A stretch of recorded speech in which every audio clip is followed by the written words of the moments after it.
بالله من الشيطان الرجيم بسم الله الرحمن الرحيم الحمد لله رب العالمين حمدا كثيرا طيبا مباركا فيه كما يحب ربنا ويرضى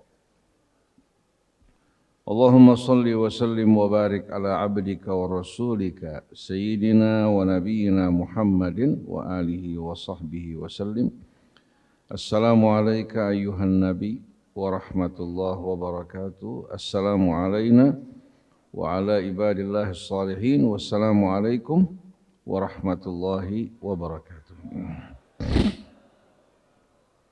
Allahumma atina min indika rahmah wa allimna min ladunka ilman nafi'a wa anfa'na bima 'allamtana. Alhamdulillah malam hari ini kita dapat melanjutkan kembali renungan kita di bawah naungan surah Yasin dimulai dari ayat 42. Semoga Allah Subhanahu wa taala membantu kita untuk dapat memahami maksud dari ayat-ayatnya, mengambil pelajaran daripadanya. Allah jadikan kita hamba-hambanya yang saleh, beriman dan bertakwa kepadanya. Mari bersama-sama kita buka dengan membaca Ummul Quran terlebih dahulu. A'udzu billahi minasy syaithanir rajim. Bismillahirrahmanirrahim. Alhamdulillahi rabbil alamin.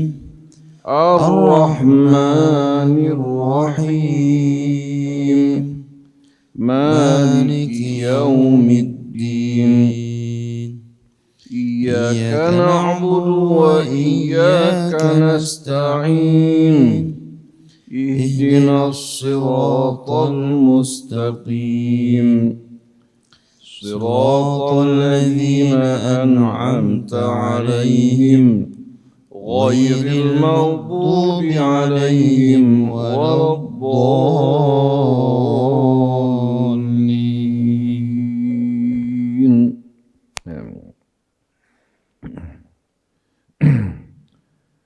وآية لهم أنا حملنا ذريتهم في الفلك المشحون وخلقنا لهم من مثله ما يركبون وإن نشأ نغرقهم فلا صريخ لهم ولا هم ينقذون إلا رحمة منا ومتاعا إلى حين وإذا قيل لهم اتقوا ما بين أيديكم وما خلفكم لعلكم ترحمون وما تأتيهم من آية من آيات ربهم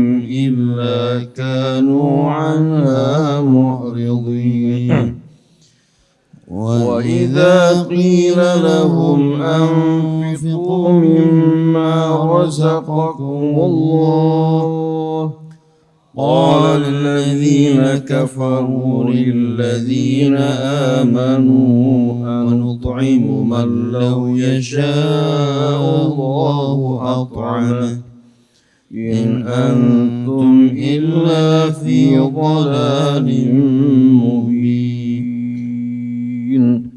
Sadaqallahul azim.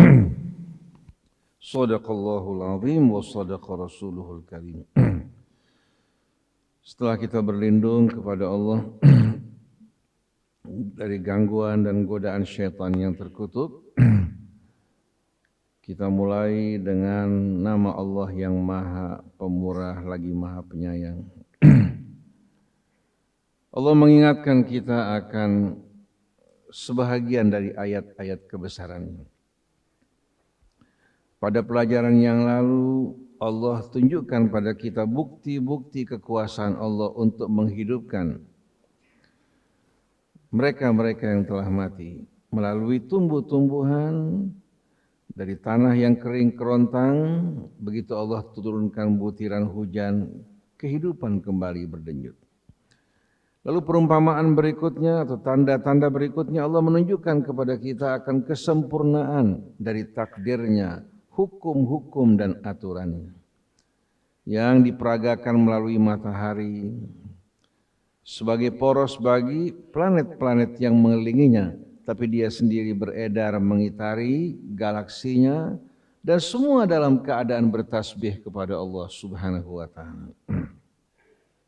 Begitu pula bulan dengan kedudukannya, setiap malam kita saksikan dia berpindah-pindah hingga cahaya matahari yang dipantulkan ke bulan dari mulai kecil membesar sedikit demi sedikit hingga purnama. Dari purnama kembali dia mengecil sedikit demi sedikit hingga menghilang, kemudian lahirlah bulan baru dan seterusnya dalam keadaan sedemikian, tidak pernah sedikit pun mengalami keterlambatan dan tidak pernah bulan keluar dari orbitnya atau matahari keluar dari orbitnya hingga terjadi benturan antara matahari, bulan ataupun bumi. Masing-masing beredar pada orbitnya dengan hitungan yang langsung ditetapkan Allah Subhanahu wa taala. Nah, pada tanda-tanda berikut ini Allah Subhanahu wa taala menarik perhatian kita untuk merenungkan nikmat-nikmat karunia yang Allah Subhanahu wa taala berikan kepada kita melalui sarana transportasi yang betul-betul amat menakjubkan. Wa ayatul lahum anna hamalna dzurriyyatahum fil fulkil masyhun. Dan suatu tanda kebesaran dan keagungan Allah dengan rahmatnya, dengan hukum-hukum dan aturan yang ditetapkan Allah Subhanahu wa taala, bahwa kami mengangkut keturunan-keturunan mereka, anak-anak keturunan mereka. Di samping mengangkut mereka, mengangkut juga anak-anak keturunan mereka dalam bahtera yang penuh dengan muatan. Begitu kita mendengarkan ayat ini, terbayang dalam benak kita bahtera Nuh. Mengangkut orang-orang yang beriman, dan Allah perintahkan juga Nabi Nuh untuk mengangkut sepasang dari binatang-binatang yang ada untuk menjaga mereka dari kepunahan. Kita bisa bayangkan bagaimana besarnya bahtera tersebut. Jadi pembangunan bahtera yang besar bahkan sebelum kapal Titanic sudah terjadi pada masa Nabi Allah Nuh. Langsung apa? Diawasi oleh Allah Subhanahu wa taala, diberikan pengarahan, bimbingan, petunjuk untuk membuat bahtera tersebut bagaimanapun besar, membawa muatan yang penuh sesak, tapi massa jenis dari bahtera tersebut lebih ringan dari air. Massa jenisnya lebih ringan dari air. Karena sesuatu dapat terapung di atas air kalau massa jenisnya lebih ringan dari air itu sendiri. Kita saksikan bahtera Nuh yang begitu besar, penuh dengan muatan terapung di permukaan laut. Sedangkan sebutir jarum, sebuah batu kalau kita masukkan ke dalam air tenggelam. Kenapa hadirin sekalian? Karena massa jenis batu tersebut lebih berat dibandingkan air. Begitu juga massa jenis jarum yang padat tersebut lebih berat dibandingkan apa? Dibandingkan air tersebut. Sedangkan bahtera yang begitu dahsyat seperti saat ini, yang terbuat dari baja yang padat, yang beratnya saja bisa mencapai ratusan ribu ton, belum lagi muatan-muatan yang diangkut, ada manusianya, ada kontainernya, berlayar di lautan, terapung dengan mudah. Lautan sebagai jalan yang Allah sediakan yang tidak perlu sama sekali mengalami perbaikan. Pernah enggak lautan mengalami perbaikan di aspal dan lain sebagainya? Bahtera yang besar membelah gelombang, melintasi lautan, mengangkut penumpang-penumpang dan barang-barang dari negara ke negara, dari benua ke benua. Bisa dibayangkan coba. Hasil bumi di negeri kita Indonesia diangkut ke Eropa, ke Amerika. Begitu pula hasil dari Amerika, Eropa, dari Afrika diangkut ke negeri kita. Yang menghubungkan antara keluarga besar manusia dengan sarana transportasi yang begitu dahsyat. Dan ini bukan dimulai di abad modern, dari mulai zaman Nabi Allah Nuh pada masa-masa manusia. Mereka tinggal hari ini sekalian di muka bumi dalam waktu yang belum begitu lama. Jadi langsung Nabi Allah Nuh membangun perahu tersebut di bawah bimbingan petunjuk dari Allah Subhanahu wa taala yang mengajarkan mereka pada saat itu bagaimana untuk membuat perahu dengan rongga yang cukup besar walaupun menampung penumpang yang begitu banyak dan muatan-muatan dari hewan-hewan yang berpasang-pasangan karena massa jenisnya lebih ringan dari air, dia terapung di permukaan. Walaupun tanpa menggunakan mesin penggerak, terapung di permukaan. Kemudian Allah katakan wa khalaqna lahum mim mithlihi ma yarkabun, dan kami ciptakan bagi mereka yang serupa dengan bahtera apa yang mereka bakal tumpangi. Ternyata jauh-jauh hari Allah sudah mengisyaratkan pesawat udara. Pesawat udara. Udara mirip dengan air. Lalu bagaimana hari ini sekalian? Pesawat yang terbuat dari besi yang penumpangnya bisa mencapai sampai 600 orang, seperti Airbus yang 2 susun dengan barang-barang yang begitu dahsyat, terbang di angkasa hari ini sekalian. Dengan ilmu yang Allah Subhanahu wa taala ajarkan kepada mereka, dengan mencontoh makhluk Allah seperti burung, pesawat tersebut dapat terbang di udara terapung karena massa jenisnya lebih ringan dibandingkan udara.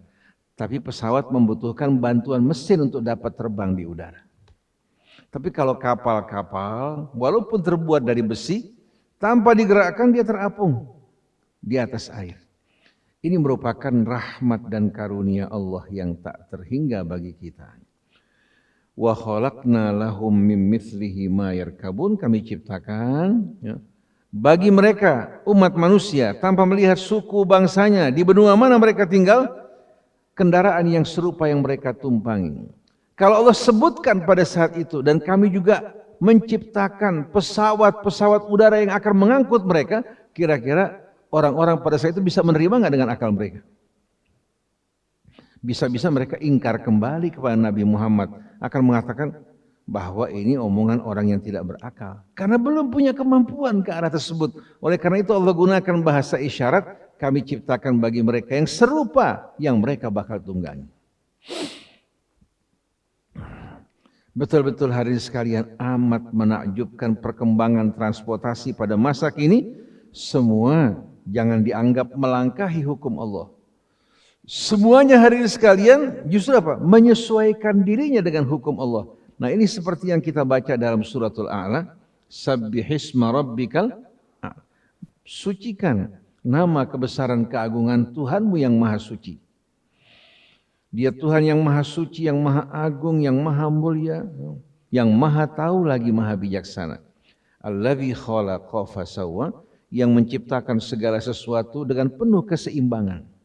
Kata sawwa yusawi taswiyatan, di saat sesuatu berada dalam keadaan seimbang, maka lahirlah kesempurnaannya. Seperti manusia, laqad khalaqnal insana fi ahsani taqwim, menggambarkan kondisi manusia yang sempurna penuh keseimbangan. Lalu makhluk-makhluk Allah yang diciptakan ini untuk membuat kita dapat mengambil pelajaran. Allazi wallazi qaddara fahada. Setiap makhluk yang diciptakan Allah ditetapkan aturan dan hukum-hukum yang kembali kepada ilmu Allah dan kebijaksanaannya. Tubuh kita terikat dengan hukum. Maka lahirlah ilmu medis, ya, mempelajari hari sekalian, ya, berbagai macam pengetahuan mengenai organ tubuh manusia, kemudian memahami bagaimana organ tubuh manusia dan tubuhnya dalam keadaan sehat dan apa sebabnya terjadi penyakit, lalu mereka berupaya menemukan obat-obatan yang mengembalikan tubuh manusia dalam keadaan seimbang dan sempurna. Jadi peran dokter ini mengembalikan tubuh manusia dalam keadaan seimbang seperti asalnya. Dengan aturan dan hukum-hukum manusia bisa bercocok tanam. Betul enggak? Kalau tidak ada aturan bagaimana orang bercocok tanam? Dengan juga aturan dan hukum-hukum, manusia bisa terbang di angkasa dengan mempelajari hukum Allah. Wallazi qaddara fahada, dia yang menetapkan hukum dan aturannya, dia membimbing mengajarkan kita bagaimana mengambil pelajaran dari hukum-hukum tersebut. Semua kembali kepada Allah. Jangan dianggap bahwa manusia terbang di angkasa, mengarungi lautan, menemukan berbagai macam penemuan. Karena apa? Karena melangkahi hukum Allah. Sama sekali tidak. Justru orang-orang kafir pada saat ini yang paling tekun mempelajari hukum-hukum ini, kalau kita hanya bilang takdir, kalau mereka mencari, meneliti, hingga hari ini sekalian ketika saya mungkin 20 tahun yang lampau mendengar kabar bahwa pesawat TWA punya Amerika jatuh di Atlantik. Langsung pesawat yang serupa dihentikan penerbangannya. Mereka melakukan investigasi yang biayanya lebih besar daripada pesawat udara tersebut yang jatuh berkali-kali lipat. Tujuannya untuk mengetahui penyebab terjadinya kecelakaan agar tidak berulang. Dari hasil penelitian mereka temukan sebabnya. Nah, mereka menghindari sebab tersebut untuk berulang. Karena apa? Karena adanya hukum takdir.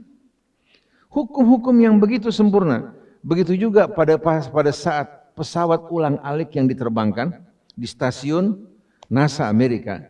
Sewaktu akan terbang, sebelum terbang, itu para ahli dalam berbagai macam bidang berkumpul bersama-sama. Yang mendalami peluncurnya, bahan bakarnya, begitu pula dalam bidang IT, semua bersama-sama mempersiapkan peluncuran.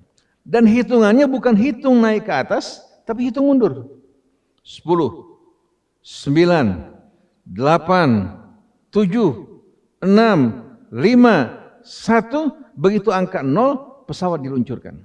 Tapi kalau sebahagian ahli pada hitungan ketiga menghentikan, berarti ada trouble. Jadi 0 itu untuk menunjukkan apa?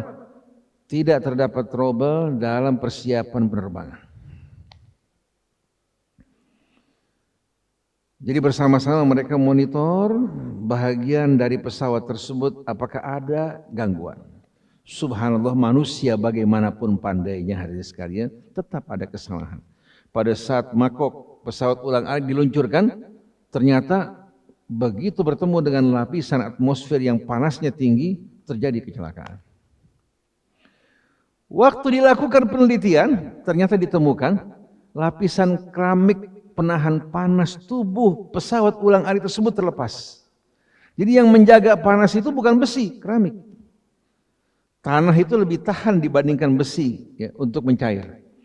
Jadi keramik yang tadinya melapisi pesawat tersebut terlepas mengakibatkan akhirnya pesawat terbakar dan hangus.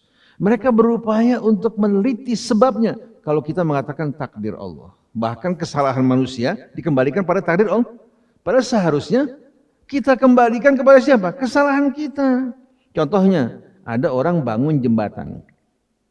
Seharusnya disesuaikan dengan bobot kedalaman fondasi, katakan umpamanya 20 meter. Kemudian besi yang digunakan ukurannya katakan besi 22, jumlahnya sekian. Kemudian semen yang digunakan, pasirnya ya. Kemudian juga splitnya harus dalam keadaan bersih. Ternyata insinyurnya ngurangin sana sini pemborongnya. Besi 22 dikurangi jadi besi 16. Split yang digunakan, pasir yang digunakan bukan yang berkualitas tinggi. Kedalaman fondasi mesti 20 meter dikurangi jadi 10 meter. Waktu selesai pembangunan jembatan, panggil ulama, kiai, ustadz, para habaib, kata dikumpulkan semuanya. Bahkan kalau perlu Nabi dikumpulkan sama-sama. Baca doa perdana penggunaan jembatan tersebut. Ternyata baru beberapa bulan jembatannya runtuh. Lalu si pemborong mengatakan, ya Allah, kita kan orang Islam. Waktu pembukaan kita panggil kiai, ustadz dan orang-orang soleh. Masa kamu biarkan jembatan ini hancur? Jembatannya orang kafir nggak hancur. Kira-kira alam bersahabat sama orang bohong enggak? Alam dan hukum Allah tidak akan berpihak kepada pembohong. Jadi jangan salahkan Islamnya, salahkan dirinya yang tidak berjalan sesuai dengan hukum dan aturan Allah Subhanahu wa taala. Nah, banyak pengusaha-pengusaha muslim ya, pemborong-pemborong melakukan hal seperti ini. Sedangkan jembatan yang dibangun orang Belanda, jembatan Kelor Kampung Melayu itu berkali-kali ketabrak oleh truk, oleh bis tingkat, masih bertahan. Dari mulai zaman Belanda. Kenapa? Karena dibangun sesuai dengan aturan dan hukum. Nah, kalau kita orang Islam khianat, Allah tidak akan berpihak kepada kita. Tapi kalau kita adil, jujur sesuai dengan aturan dan hukum, Allah Subhanahu wa taala akan mengangkat martabat kita semuanya. Nah, setelah itu Allah lanjutkan, wa inna sya'nurikhum fala sarikha lahum wa lahum yunqadun. Kalau kami kehendaki, kami kuasa untuk menenggelamkan mereka semuanya. Fala sarikha lahum, maka tidak akan ada orang yang kuasa menolong mereka. Walahum yunqadun, dan mereka tidak akan diselamatkan.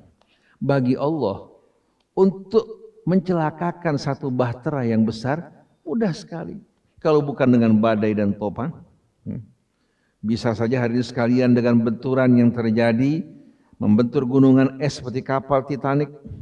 Bisa juga disebabkan karena kebakaran yang terjadi dalam seperti kapal Tampomas.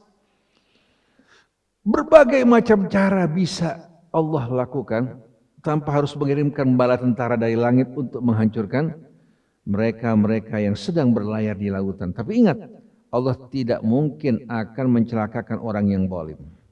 Allah tidak akan mencelakakan orang yang taat dan selalu beristighfar kepada Allah. Wa ma kana Allahu liyu'adzibahum wa anta fihim wa ma kana Allahu mu'adzibahum wa hum yastaghfirun. Allah tidak akan membinasakan manusia selagi taat beristighfar pada Allah. Tapi begitu mereka lupa kepada Allah, melakukan perbuatan maksiat seperti kapal Tampomas, Titanic, tenggelamnya bukan tanpa sebab. Di samping kesombongan, yang membangun kapal Titanic mengatakan bagaimana mungkin kapal ini akan tenggelam. Ketika pertama berlayar di Atlantik. Belum lagi pesta pora kemaksiatan, termasuk Tampomas melakukan kemaksiatan di masa lembu kapal tersebut terbakar. Akhirnya hari ini sekalian sebahagian menjadi mangsa ikan hiu di daerah masa lembu tersebut. Jadi kalau Allah menghendaki, dengan mudah Allah membinasakan satu kaum. Cara untuk selamat hanya kita berlindung kepada Allah. Oleh karena itu Nabi Nuh ketika naik pesawat tersebut, Allah perintahkan untuk membaca apa? Bismillahi majreha wa mursaha. Inna Rabbi la ghafurur rahim. Begitu juga Allah ajarkan kita doa subhanalladzi sakhkhara lana hadza wa ma kunna lahu muqrinin. Maha suci Allah yang telah menundukkan semua ini bagi kami dan kami tak kuasa untuk menundukkannya. Keselamatan kita pada saat kita dekat sama Allah, merapat kepada Allah, taat pada Allah. Kecelakaan kita pada saat kita berpaling dan jauh dari Allah Subhanahu wa taala. Jadi orang yang beriman, yang bertakwa tidak perlu takut. Wa man yattaqillah yaj'al lahu makhraja wa yarzuqhu min haitsu la yahtasib. Wa man yatawakkal 'ala Allah fahuwa hasbuh.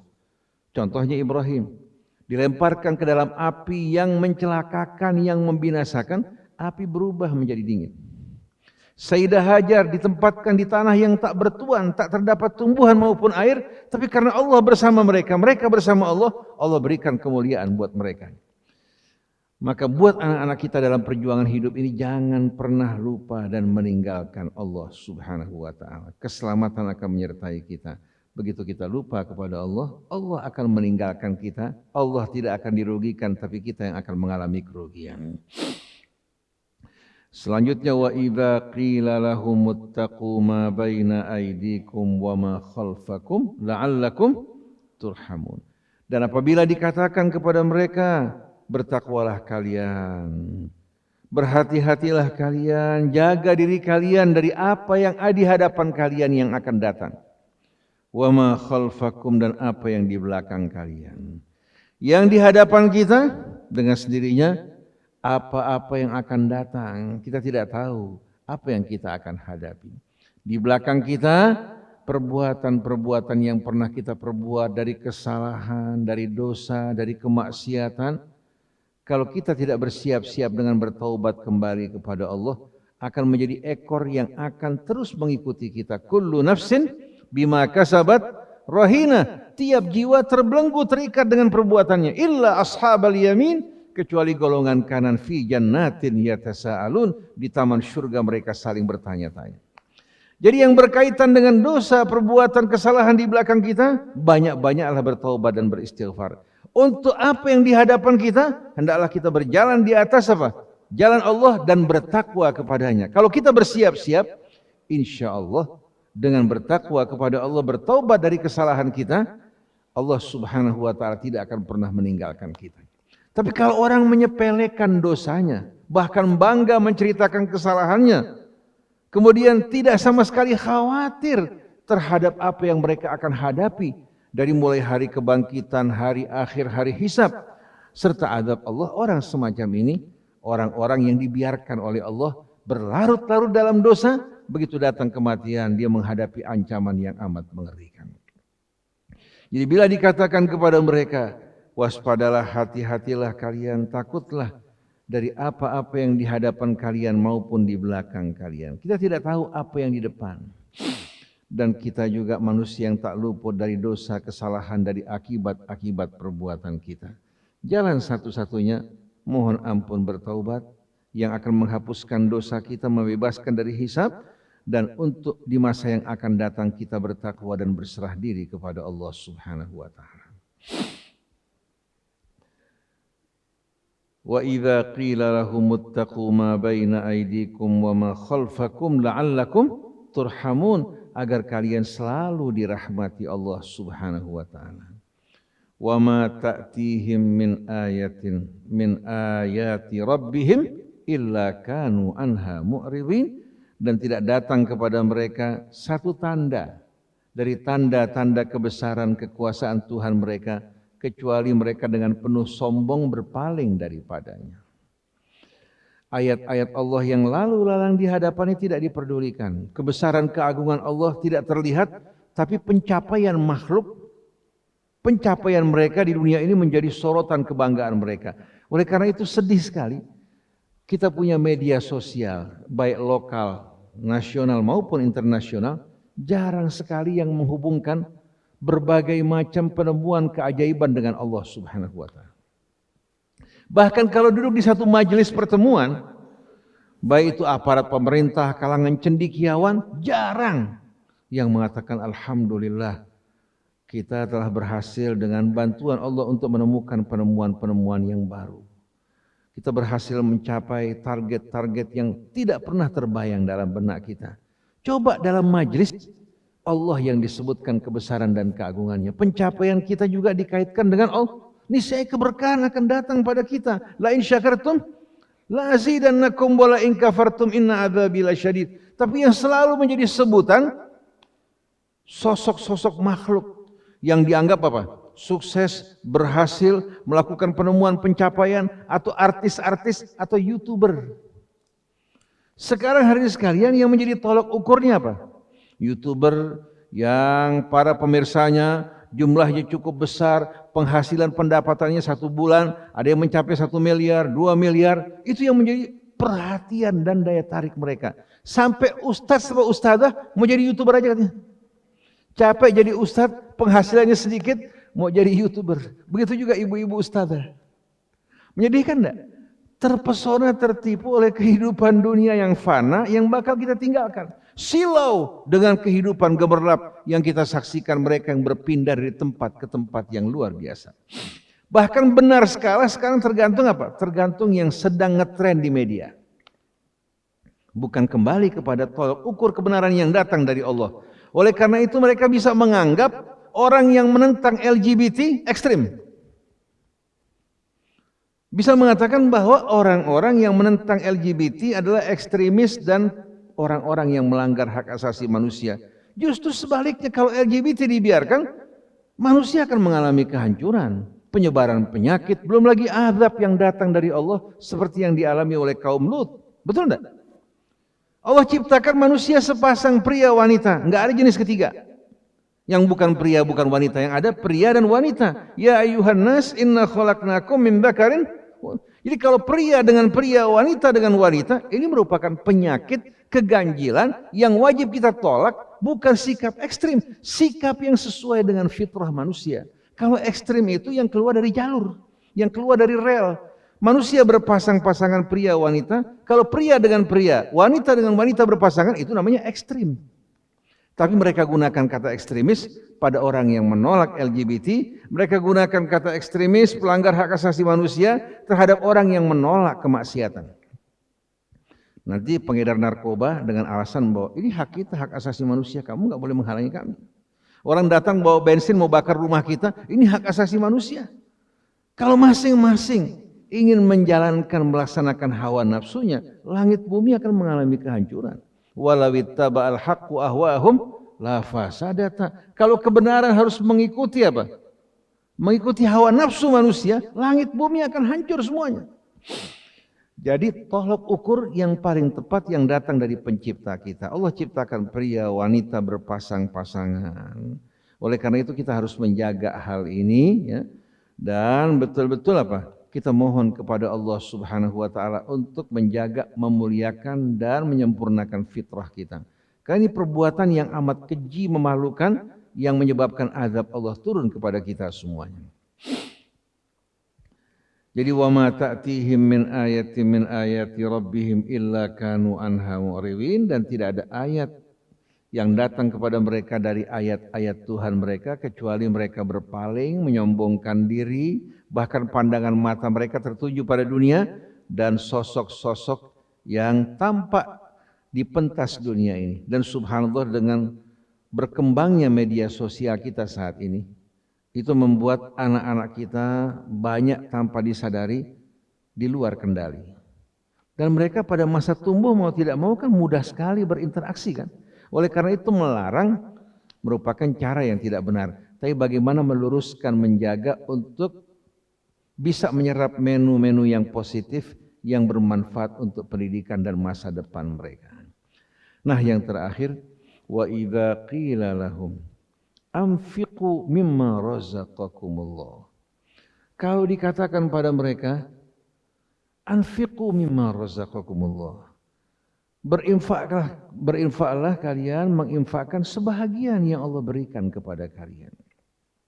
Allah bisa langsung memberikan setiap orang miskin, setiap orang yang butuh. Tapi kalau Allah lakukan hal ini, tidak ada peran orang-orang yang diberikan kelebihan untuk berbuat kebaikan dan bersyukur pada Allah. Pada saat yang diberikan kelebihan, keutamaan berinfak, membantu saudaranya, akan menumbuhkan rasa cinta, sayang, hormat di hati mereka. Yang diberikan karena Allah merasa betul-betul mendapatkan perhatian, yang memberikan karena apa? Karena cintanya kepada Allah dan mengharapkan ridhonya, tidak ada kesombongan dan kebanggaan. Yang ada kedekatan, keakraban yang dibangun dalam kecintaan kepada Allah Subhanahu wa taala. Bukan karena Allah tidak mampu membantu, tapi Allah ingin memberikan kemuliaan pada orang-orang yang diberikan kelebihan. Kalau dikatakan pada mereka, infakkanlah sebahagian yang Allah berikan kepada kalian, apa jawaban orang kafir? Qala alladziina kafaru lil ladziina aamanu anut'imu man law yasha'allahu at'amah. Orang-orang kafir bilang, apa pantas kami memberikan makan kepada orang-orang yang kalau Allah ingin berikan makan, pasti Allah akan berikan makan. Nah, kesusahan dia sebagai pertanda bahwa Allah memang tidak ingin membantu dirinya. Jadi kalau kami membantu dia, sama aja kita melawan Allah. Itu logikanya mereka. Anut'imu man law yasha'allahu at'amah. Apa kami akan berikan makan orang-orang yang kalau Allah akan berikan makan, pasti Allah berikan langsung. Jadi kami bukan pelit, tapi kami tidak mau berhadapan dengan Allah Subhanahu wa taala. Jadi dia miskin karena kehendak Allah. Ini logikanya orang kafir, orang kikir. Sama dengan iblis. Ketika disuruh sujud kepada Adam, dia mengatakan, saya bukan enggak mau sujud, enggak mau taat pada Allah, tapi saya tidak mau mempersekutukan Allah Subhanahu wa taala. Jadi mereka mengatakan, katanya orang-orang yang kafir ini, iblis tidak mau sujud karena dia tidak mau mempersekutukan Allah. Padahal perintah sujud datang dari mana? Pada saat saya sujud ke bumi, apakah yang saya sembah bumi? Tidak. Kita sujud meletakkan dahi di bumi, yang kita sembah adalah Allah. Sedangkan bumi sebagai pendidikan membuat kita untuk tidak menyombongkan diri di muka bumi. Jadi bukan tanah yang kita sembah. Yang kita sembah adalah Allah. Kalau iblis sujud pada Adam, sama dengan kita sujud ke tanah. Bukan tanah yang kita tuju, tapi sujud kita lillah, cuma di atas bumi. Jadi mereka dengan sombong berusaha mengelak dari kewajiban untuk membantu sesama, menunjukkan sikap egois mereka. Anut'imu man law yasha'allah. Kemudian mereka mengatakan, in antum illa fi dhalalim mubin. Kalian yang suka berinfak orang-orang yang benar-benar dalam kesesatan yang amat nyata, karena kalian menentang Allah, menentang kehendaknya. La haula wala quwata illa billahil aliyyil azim. Jadi para jamaah hadirin yang dimuliakan Allah, Kalau kita resapi Al-Quran, mengajak kita cerdas, berpikir dengan sempurna, mengajak kita tunduk kepada Allah, dan mengembalikan segala sesuatu kepada Allah. Kepada Allah sebagaimana firman-Nya, inna fi khalqis samawati wal ardi wa ikhtilafil laili wan nahar la ayatin liulil albab. Maka dalam segala hal, mari banyak-banyak kita menyebutkan nama Allah pada saat mencicipi nikmat, pada saat kita bekerja, pada saat kita berhasil, pada saat kita melakukan apa saja. Jangan lupa, awali dengan bismillahirrahmanirrahim. Di perjalanan banyak berzikir, tutup dengan alhamdulillahirabbil alamin. Kita akan merasakan kebahagiaan dalam hidup ini. Nah, selanjutnya masih ada waktu 10 menit mungkin tanya jawab. Siapa yang mau bertanya? Namanya siapa? Rafadat. Rafa, nama perbatasan Mesir Israel, Palestina sama Mesir. Silakan. Assalamualaikum warahmatullahi wabarakatuh. Waalaikumsalam warahmatullahi wabarakatuh. Izin bertanya, Tat. Silakan. Di Yasin ayat 57, artinya di surga itu mereka memperoleh buah-buahan dan memperoleh apa saja yang mereka inginkan. Pertanyaannya, adakah hal-hal yang dilarang di surga, Tat? Adakah sesuatu yang dilarang di surga? Ya, syukran, Tat. Walakum fiha ma tashtahi anfusukum walakum fiha ma tad'un. Di kehidupan surga nanti tidak terdapat lagi larangan. Kalian akan dapatkan apa saja yang diinginkan oleh apa? Oleh jiwa kalian. Walakum fiha ma tad'un, dan kalian akan mendapatkan semua yang kalian minta. Nuzulan min ghafurir rahim. Nuzul dalam bahasa Arab mayuqaddam lin nazil. Hidangan, suguhan yang dipersembahkan untuk tamu yang datang namanya nuzul. Jadi semua ini merupakan suguhan yang Allah sediakan bagi para penghuni surga. Berarti mereka tidak berusaha, tidak bekerja, tapi ada yang bakal melayani mereka, baik itu menghidangkan makanannya, minumannya, dan mereka akan menyaksikan beraneka ragam kenikmatan tiada batas. Kalau di dunia semua terbatas. Manis kalau melebihi batas hilang nikmatnya. Betul enggak? Apa saja kalau sudah sampai pada batasnya, kalau kita liwati akan hilang kenikmatannya. Dalam kehidupan surga, batasan akan dihilangkan. Manusia bukan hidup dalam rahmat yang sempit, tapi dalam rahmat Ar-Rahman, Ar-Rahim yang meliputi segala sesuatu. Nah, ini bedanya kehidupan dunia sama kehidupan apa? Di dunia kesenangan terbatas. Jadi kalau orang mengutamakan kesenangan dunia, melupakan akhirat, merupakan kerugian yang amat besar. Jadi di sana nggak ada lagi larangan, nggak ada pohon terlarang, nggak ada buah terlarang. Bahkan jiwa-jiwa para penghuni surga, jiwa yang betul-betul murni tanpa ada kedengkian, kebencian dan permusuhan. Kata-katanya pun tidak ada yang menyakiti dan menyinggung perasaan. Nah, dari sekarang untuk masuk surga mesti belajar bahasanya, tidak menyakiti orang, bersikap lemah lembut, memuliakan orang, mengucapkan salam. Ini merupakan bahasa komunikasi ahli surga. Ada lagi yang mau bertanya? Silakan menanya. Assalamualaikum warahmatullahi wabarakatuh. Waalaikumsalam. Izinkan saya bertanya, Tat. Bagaimana bisa ada ide kaum LGBT yang tercetus di dunia ini, Tat? Dan bagaimana awal mulanya? Bagaimana apa? Ada ide? Bagaimana bisa ada awalnya kaum LGBT kembali di dunia ini setelah adanya kaum Nabi Adam yang diazab oleh Allah SWT? Oh iya. Bagaimana muncul kaum LGBT setelah LGBT? Nabi Lut? Baik. Nah, setelah Allah Subhanahu wa taala menghukum manusia. Baik, yang ketiga, satu lagi sini. Biar bertiga. Tadi duluan ya.